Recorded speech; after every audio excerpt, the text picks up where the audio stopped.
সহবাস বা যৌন মিলনের কিছুক্ষণের মধ্যে আপনার বীর্যপাত হয়ে যাচ্ছে, এজন্য আপনি আপনার পার্টনারকে কখনো স্যাটিসফাই করতে পারছেন না, তাহলে এই ভিডিওটি আপনার জন্য।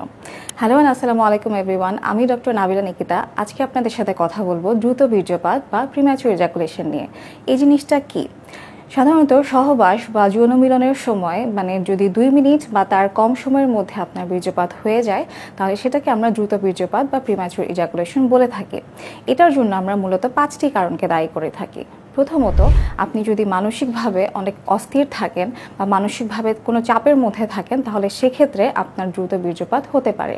দ্বিতীয়ত, আপনার যদি বিবাহের পূর্বে অতিরিক্ত পরিমাণে হস্তমৈথুনের অভ্যাস থাকে, তাহলে সেক্ষেত্রে আপনার পারফরমেন্সের সময় আপনার দ্রুত বীর্যপাত হয়ে যেতে পারে।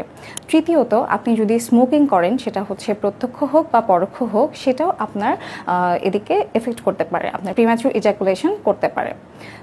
চতুর্থ, আপনি যদি কোনো কারণে আপনার ডায়াবেটিস থাকে বা হাইপার টেনশন থাকে, থাইরয়েডের কোনো সমস্যা থাকে, সেটাও আপনার এই প্রিম্যাচুর ইজাকুলেশনটা করতে পারে।